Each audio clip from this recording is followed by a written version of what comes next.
Specialistët për hetimin e krimeve në Komisariatin e Policisë Vlorë referuan materiale në prokurorin pranë gjykatës së shkallës së parë të juridiksionit të përgjithshëm Vlorë, në ngarkim të shtetasit me iniciale DG, 22 vjeç, banues në Vlorë, për veprat penale, mosbindja ndaj urdhrit të punonjësit të policisë dhe prishje të qetësisë publike.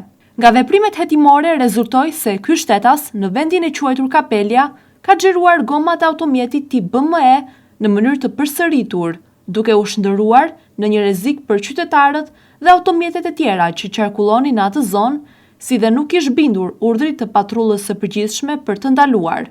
Njëkohësisht, shërbimet e qarkullimit rrugor Vlorë i vendosën këtij shtetasi mas administrative në vlerën 5200 lekë për shkeljet të neneve 139.8, 153.5, 139.3, 190.1.6 dhe 120.1.6 të kodit rrugor, si dhe masën plotësuese të tërheqjes së lejes së drejtimit.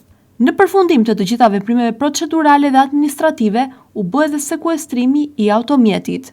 Materialet ju referuan prokurorisë për veprime të mëtejshme procedurale. Policia e Vlorës apelon për drejtuesit e automjeteve që të respektojnë me rigorozitet rregullat e qarkullimit rrugor, të shmangin manovrat e rrezikshme, si dhe sjelljet që rrezikojnë jetën e tyre dhe të tjerëve.